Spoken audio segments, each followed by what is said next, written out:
Yo para pendengar manga, balik lagi bersama admin di channel Rescue. Kali ini kita akan melanjutkan cerita Berserk ke chapter 0.02 part 2 yang berjudul Tanda. Yang di cerita sebelumnya, rombongan Guts tiba-tiba dihadang oleh pasukan skeleton bersenjata lengkap. Gimana cerita selanjutnya? Jangan lama-lama lagi, let's go to the story. Tapi sebelum itu, biar admin lebih semangat bacain manganya buat kalian, boleh banget subscribe channel ini. Cerita berlanjut yang saat ini para prajurit skeleton sudah mengerumuni rombongan Guts. Terlihat pendeta dan Pak panik hingga berteriak. Mereka ketakutan karena musuh yang terus mendekat, tapi mereka tidak bisa berbuat apa-apa. Guts yang berada di luar wagon kini merasa tersudutkan. Dia menyadari jumlah musuh yang banyak. Mereka juga membawa peralatan tempur. Sehingga Guts beranggapan jika di tempat ini pernah menjadi medan tempur.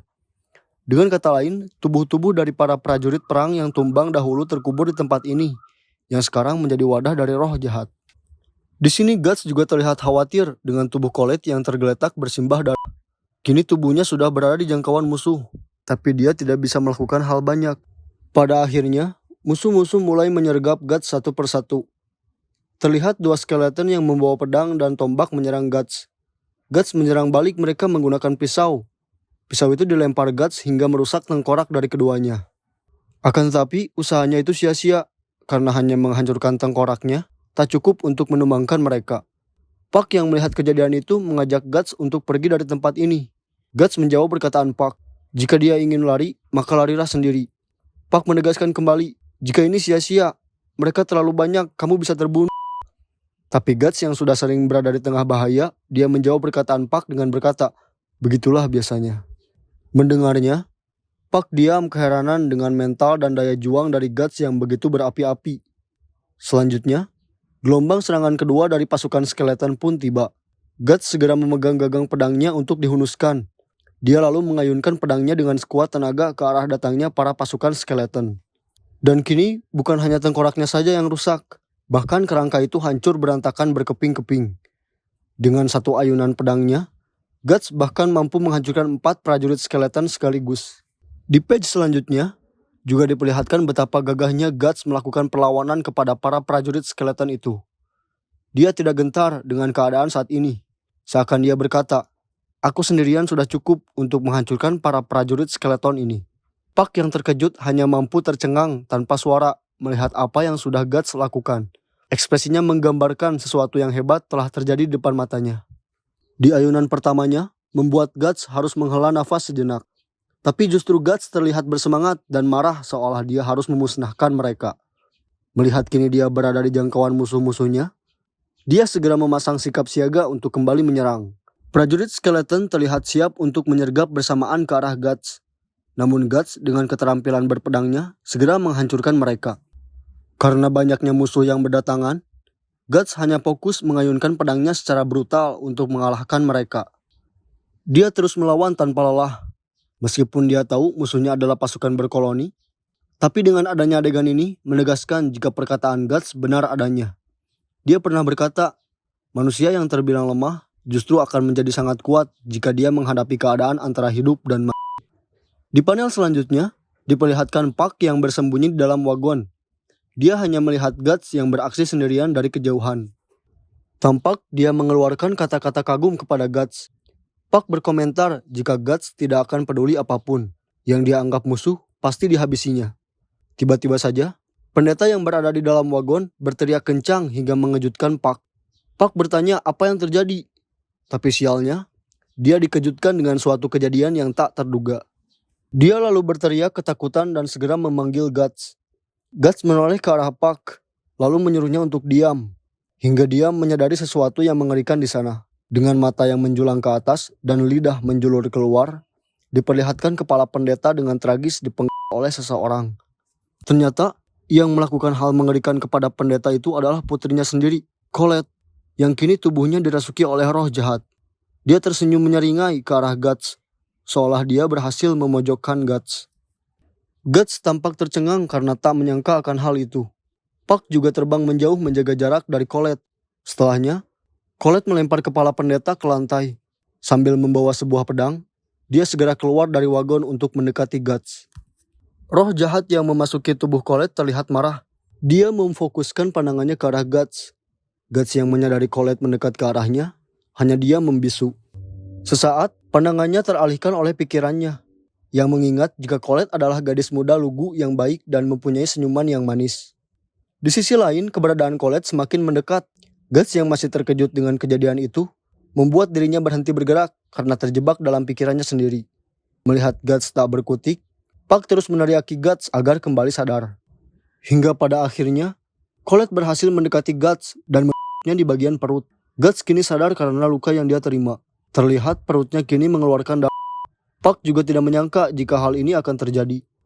Setelah sadar dia terkena serangan, dengan terpaksa, segera dia menebas Colette hingga tubuhnya terbagi menjadi dua bagian.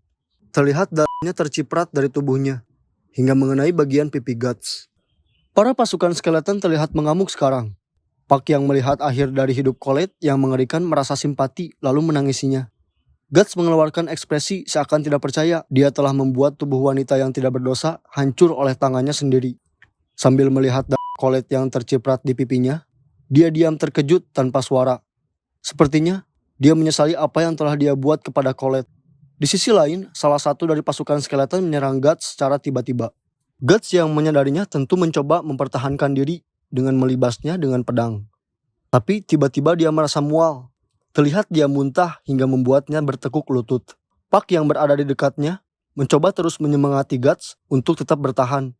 Dengan kekuatan yang ada, Guts mencoba bertahan menangkis semua serangan yang datang kepadanya. Diperlihatkan keadaan Guts yang kini melemah, hingga para pasukan skeleton mampu menyudutkannya. Terbukti Guts yang tersungkur ke tanah karena serangan. Di sini Guts hanya bisa menghindar dan terus bertahan dari serangan para skeleton. Meskipun menderita, di sela-sela serangan, dia memanfaatkannya untuk segera bangkit dan berusaha berdiri untuk kembali menyerang. Puck melihat keadaan Guts begitu terpuruk. Terlihat badan dan tangannya bergemetar karena tubuhnya kelelahan. Tapi di sini Guts justru berteriak, menyemangati dirinya sendiri, berusaha melampaui batasan dirinya untuk terus bertahan. Dengan semangat dan amarah yang berapi-api, karena kejadian-kejadian yang dia alami, Guts menerjang dan melibas semua musuh yang mendekati dirinya tanpa ampun. Hingga scene beralih di keesokan paginya. Puck yang melihat Guts bertarung hingga datangnya fajar, merasa takjub dan bersyukur jika Guts masih bisa bertahan, sampai dia mengeluarkan air mata. Di panel lain, memperlihatkan medan tempur yang kini hanya Guts yang tersisa. Dia sangat kelelahan akibat pertempurannya. Bahkan kini dia bersender ke pedangnya yang ditancapkan ke tanah untuk membantunya berdiri. Di sisi lain, roh yang memasuki para skeleton mulai menghilang. Mereka terbang kembali ke langit, ke tempat yang tidak diketahui. Sekaligus menjadi tanda berakhirnya peperangan ini. Setelahnya, Puck terbang menghampiri Guts. Dia melihat sekeliling dan berkata, "Aku rasa peperangan ini sudah berakhir." Tapi Guts justru terfokuskan pada suatu pandangan, yang ternyata dia melihat ke tubuh Colette yang kini hancur karena ulahnya. Puck yang menyadari itu terdiam dan hanya melihatnya dengan ekspresi sedih. Berniat menguatkan Guts, Puck berkata kepadanya, jika Colette hancur bukanlah kesalahan Guts. Guts yang mendengarnya merasa sedikit terkejut. Dia merenung menundukkan kepalanya sejenak. Tapi pada akhirnya, dia tertawa kencang. Membalas perkataan Puck, dia berkata, "Ya, kau benar, itu tepat sekali. Sudah kubilang, siapapun yang terbunuh karena pertarungan orang lain adalah keroco. Kalau mereka tidak bisa hidup dengan bebas, maka mereka lebih baik mati. Pendeta dan Colette itu lemah. Mereka bahkan tidak bisa melindungi dirinya sendiri dari mara bahaya yang datang. Mereka pantas mendapatkan itu," ujar Guts. Kita tahu jika sebelumnya Guts merasa simpati kepada Colette yang dihancurkan olehnya. Tapi mungkin ini cara Guts menguatkan dirinya kembali untuk bangkit dari keterpurukannya. Lanjut Guts menegaskan, "Kalau kau selalu khawatir menginjak semut di bawahmu, kau tidak akan pernah bisa berjalan." Kata-kata Guts ini mengandung makna, jika kamu selalu khawatir dan merasa takut dengan hal-hal sepele, maka kamu gak akan pernah sukses pada tujuanmu, begitulah kurang lebih. Puck yang mendengar semua ungkapan Guts terdiam dan merasa sedih. Karena dia tahu emosi asli dalam diri Guts. Tapi, tiba-tiba terdengar sesuatu dari atas langit. Hingga Puck bertanya, "Apa itu?" Sesuatu yang tidak diketahui itu mengatakan kalimat-kalimat yang ditujukan kepada Guts. Sambil tertawa lepas, mereka berkata, "Sia-sia, kau tidak bisa lari dari kami. Kami selalu mengawasimu, darahmu, dagingmu, tulang-tulangmu, bahkan jantungmu. semuanya milik kami. Dan selama tanda itu ada padamu, seluruh hidupmu adalah milik kami. Tambah suara yang muncul dari langit. Jengah dengan kata-kata mereka yang membuat Guts begitu murka, Guts mengarahkan tangan besinya yang memiliki meriam di dalamnya ke atas langit. Lalu dia berteriak kencang kepada mereka, menyuruhnya untuk diam. Puck yang melihat Guts murka juga ketakutan. Guts menarik pelatuk untuk menembakkan meriam di tangan besinya. Terlihat asap dari ledakan yang dihasilkan begitu kuat. Bahkan peluru dari meriam itu melesat ke langit hingga terlihat seperti pancaran laser. Tapi setelah melakukannya, Guts justru terlihat sangat cemas karena bisikan-bisikan tadi. Setelah itu, semuanya tampak menjadi hening. Guts mulai bergerak membalikkan badan untuk pergi dari tempat itu. Setelahnya, Puck mencoba memanggil Guts, tapi sayangnya, kini dia tidak dipedulikan lagi olehnya. Diperlihatkan akhir suasana di medan pertempuran sebelumnya. Banyak sekali kerangka yang hancur berserakan, menggambarkan kehancuran dan suasana yang mengerikan.